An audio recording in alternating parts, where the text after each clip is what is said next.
floor is still buzzing under your paws. The toy has stopped moving, but your body hasn't. Your chest is pumping hard. Your mouth is warm. The room still smells like fabric, hands, excitement, your own breath.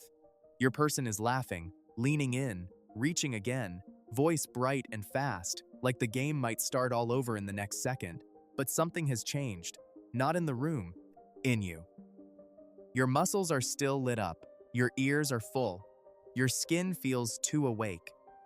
So you turn your head. You step sideways. You slip behind the coffee table, under the chair, into the hallway, onto the cool patch of floor by the wall. Maybe you grab the toy and take it away from everybody. Maybe you don't want to be touched for a minute. Maybe you just stare into space, licking your lips, breathing, coming back to yourself. From the human side, it can look strange, even a little hurtful. 1 second your dog was all in, chasing, tugging, spinning, grinning. The next, they need distance. But from inside the dog, this moment often makes perfect sense, because what looks sudden on the outside is usually a body trying to regulate on the inside. You've probably seen some version of this before. After fetch, your dog walks away. After tug, they take the toy to the other side of the room. After a burst of zoomies or wrestling on the rug, they climb into their bed and don't want you following. Some dogs hide under a table. Some shake off like they're drying from invisible water. Some go drink. Some start sniffing the ground like they've just remembered an urgent message in the carpet. Some seem weirdly aloof after being wildly social 30 seconds earlier. And because the switch feels so abrupt, people reach for the obvious explanations. Maybe my dog got annoyed. Maybe I overdid it. Maybe they're being dramatic. Maybe they're tired. Maybe they're possessive. Maybe they're just done with me. Those guesses are understandable because the behavior does feel personal. Your dog was engaged with you, and now they're creating space from you. Of course it feels loaded. But here's the deeper interpretation. Very often, your dog is not rejecting you after play. They are recovering. And that is a very different story. In behavior science, the word arousal doesn't just mean excitement, it means activation. The nervous system is up, the body is mobilized. Heart rate climbs, muscles engage, attention narrows, movement becomes quicker and more intense. And play does exactly that. This is one of the most important things dog owners miss because play looks happy, and happy gets mistaken for easy. But happiness can still be physiologically intense. Jacques Panksepp, the neuroscientist who studied basic emotional systems in mammals, identified play as one of those deep built-in systems. Play is healthy, play is social, play is developmentally important. But play is not neutral. It revs the system up. It asks the brain and body to coordinate speed, prediction, movement, frustration tolerance, social reading, impulse control, and recovery, all at once. So when your dog suddenly needs space after play, that may not be a sign the play was bad. It may be a sign the play was real. Their body is trying to come down from something intense, even if that intensity was joyful. And this is where the misunderstanding usually begins. Humans tend to judge play by the fun part. Dogs also have to live through the after part. That after part matters more than most people realize, because the nervous system does not slam from 100 back to 10 just because the toy stopped moving. There is a lag. Adrenaline doesn't vanish because you said, all done. The body needs a transition. It needs room to settle, to discharge, to reorganize. That's why you'll often see those tiny in-between behaviors right after play. The shake-off, the sniffing, the turning away, the stretching, the drink of water. The sudden interest in the floor, the choice to lie down somewhere with a little distance and a little control, those are not random quirks. They're part of the downshift. Mark Bekoff, who spent decades studying social play in canids, helped show something really important about play. Good play is not just non-stop intensity. It's full of pauses, role reversals, little check-ins, moments that keep the interaction safe.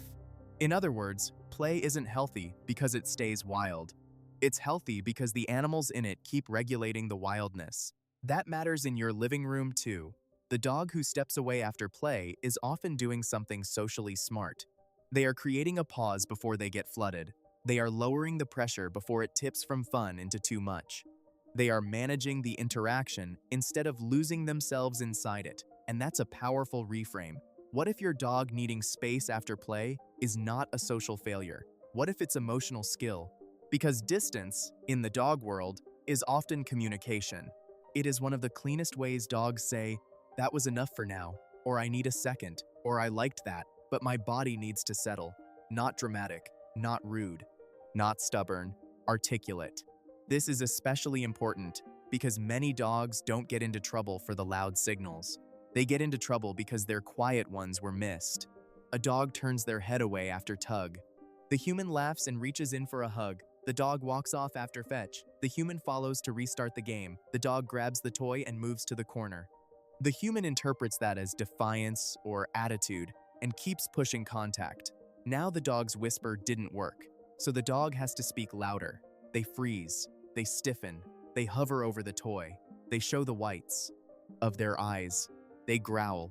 And suddenly the story becomes, "My dog got weird after playing."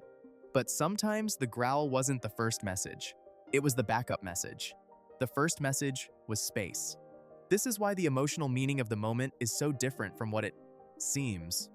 When your dog moves away after play, they are not necessarily ending connection. Very often, they are trying to protect it from overload. That is a huge difference, because once you see it, the whole moment changes. You stop reading the behavior as rejection and start reading it as regulation.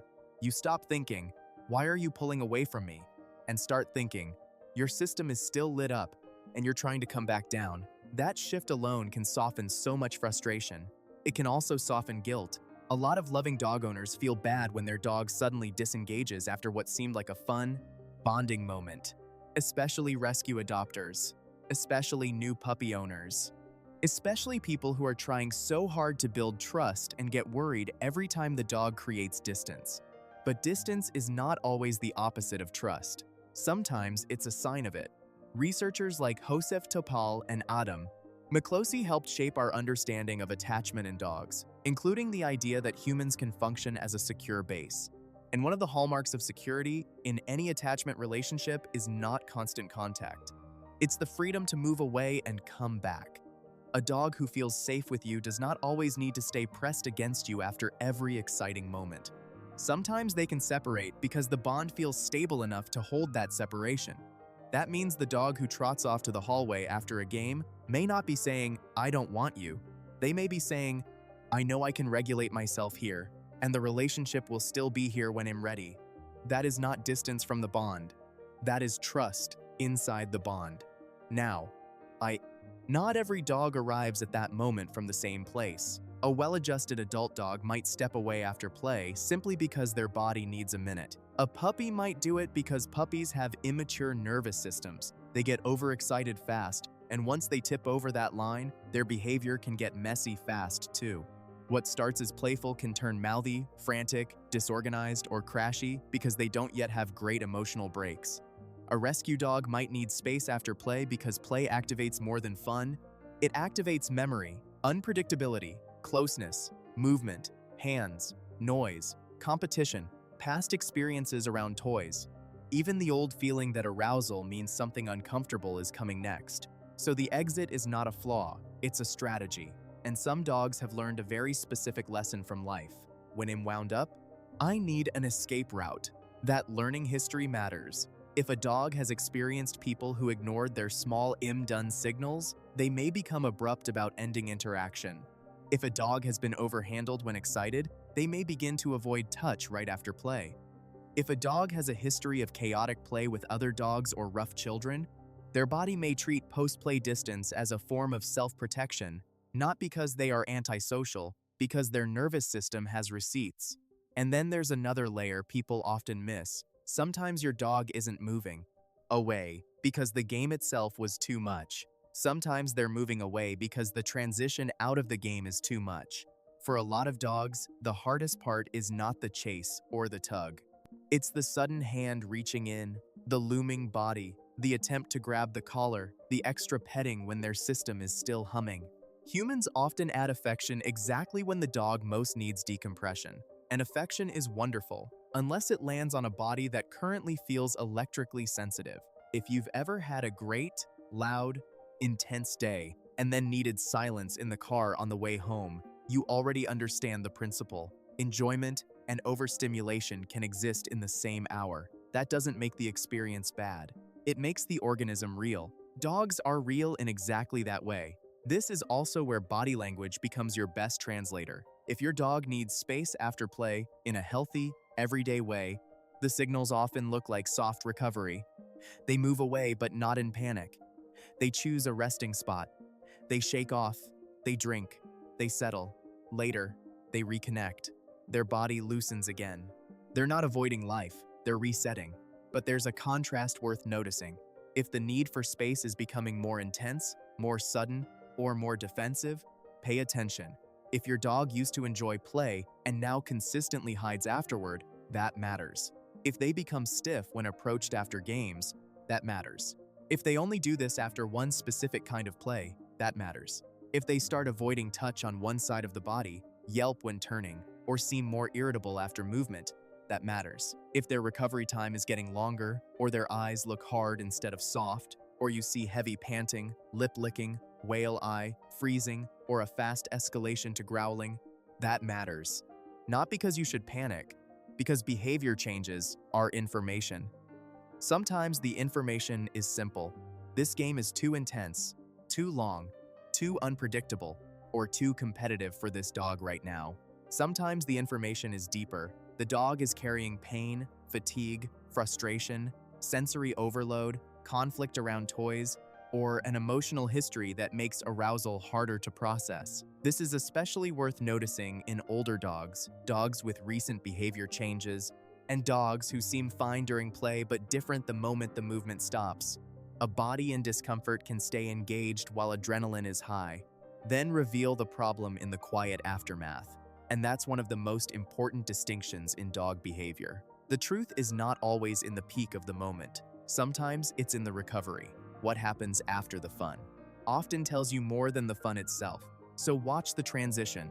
Watch for the tiny signs that your dog is approaching their limit before they leave. Does their mouth close? Do their movements get sharper? Do they start grabbing harder, jumping more frantically, missing cues they normally understand, barking in a higher pitch, staring more intensely, or struggling to pause? Veterinary behaviorists often talk about threshold, which is just the point where feelings get so big that thoughtful behavior gets smaller. Once a dog is close to that line, needing space afterward makes perfect sense. In fact, leaving at that point may be one of the healthiest choices they can make, and if you notice that pattern, something beautiful becomes possible. You stop treating the aftermath as the problem and start using it as a map. You learn what kind of play fills your dog up and what kind spills over. You learn whether your dog prefers short bursts over long sessions, gentler movement over frantic repetition, parallel play over direct physical contact, chase over tug, tug over fetch, or toy play over body play. You start seeing a personality where you once saw inconsistency. You start seeing communication where you once saw moodiness. And that changes the bond in a very practical way. Because dogs learn, whether humans notice whispers.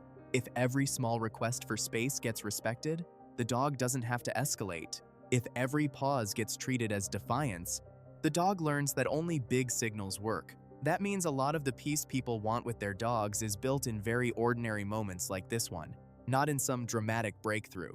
In the quiet second when the dog says, "I need room," and the human says, "I hear you." That moment teaches safety. It teaches your dog that they can stay honest with you. It teaches them that connection does not require endurance. And for so many dogs, especially sensitive dogs, that is where trust gets stronger. So the next time your dog suddenly walks away after play, try seeing the whole scene differently. Not, "Why are you being weird?" Not, "Why did you stop loving this?" Not even, "What did I do wrong?" Try this instead. Your body got big feelings. You had fun. Now you need help coming back down. And the way you're asking for that help is by taking space. That is a much kinder story. It is also, very often, the more accurate one. Because beneath the visible behavior is a nervous system managing intensity, a body trying to settle, a history shaping the present, a relationship being negotiated in real time through movement, distance, and trust. And once you understand that, the moment stops feeling small. It becomes one of those quiet places where dogs reveal who they really are. Not disobedient, not dramatic, not random, sensitive, adaptive, communicative, Sometimes the most loving thing your dog does after play is not staying close. It's stepping away before closeness starts to feel like too much. And sometimes the most loving thing you can do in return is let the pause exist. Let the game end. Let the nervous system land. Let the distance mean what it means. Because respecting space does not break connection. For many dogs, it completes it. If your dog has a very specific post-play ritual, like heading for the hallway, taking the toy away, drinking water, hiding under a table, or suddenly wanting nobody to touch them, I'd love to hear about it in the comments. Those tiny exits tell surprisingly big stories. And if you like this kind of deeper dog psychology, subscribe, because so much of what looks ordinary in dog behavior is carrying a lot more meaning than it first appears.